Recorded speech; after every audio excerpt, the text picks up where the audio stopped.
தமிழகத்திலே இன்றைய தினம் வெளி மாவட்டங்களிலிருந்து வருகின்ற உணவுப் பொருட்களை, நிவாரணப் பொருட்களை அகில இந்திய அதிமுக ரவுடிகள் ஜெயலலிதா படத்தை ஒட்டினால்தான் வண்டி போகும் சென்னைக்கு என்று காஞ்சிபுரம் டோல்கேட் அருகிலே மடக்கி வைத்திருக்கிறார்களாம். கிட்டத்தட்ட 50 வண்டிகளுக்கு மேல் இருக்கின்றன. பெங்களூரிலிருந்து ஒரு பெண்மணி எனக்கு தகவல் கொடுக்கிறார். உண்மையிலேயே வேறு நினைக்கிறது. ஜெயலலிதாவின் ஆட்சியா இல்லது தமிழக அரசின் ஆட்சியா நடக்கிறது தெரியவில்லை.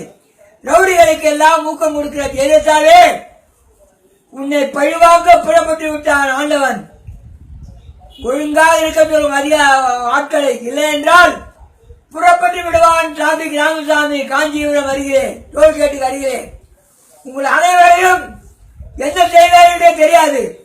ஜெயலலிதா புரிந்துகொள்.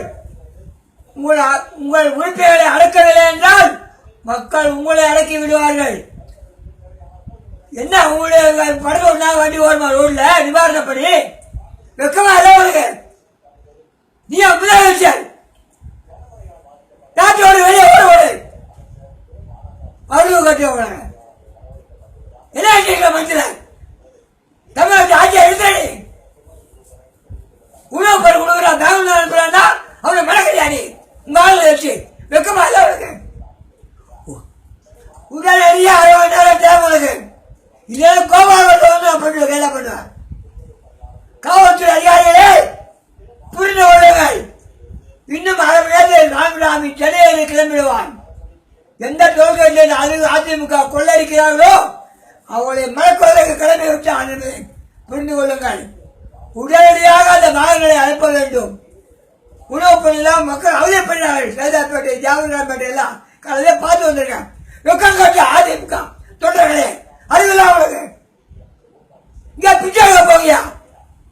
ஏன் ஜாலியா போட மனசு வரீங்க? வண்டியெல்லாம் உங்க கட்ட விடுறாங்க. வெக்கம் கட்டவன அகில இந்திய அதிமுகவா பொறுக்கி திமுகவா? உடனடியாக அவர்களை அங்கிருந்து விரட்டவில்லை என்றால் காவல்துறை நிச்சயமாக டிராபிக் கட்டளையிடுவோம் என்பதை ஒட்டத்தை இருக்கிறேன். ஜெயலலிதாவே புரிந்துகொள். மக்களை மதிக்க கற்றுக்கொள்.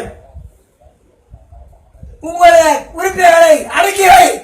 இல்லை என்றால் பதவி ராஜாவை சூழ்நிலை உருவாக்கிவிடு.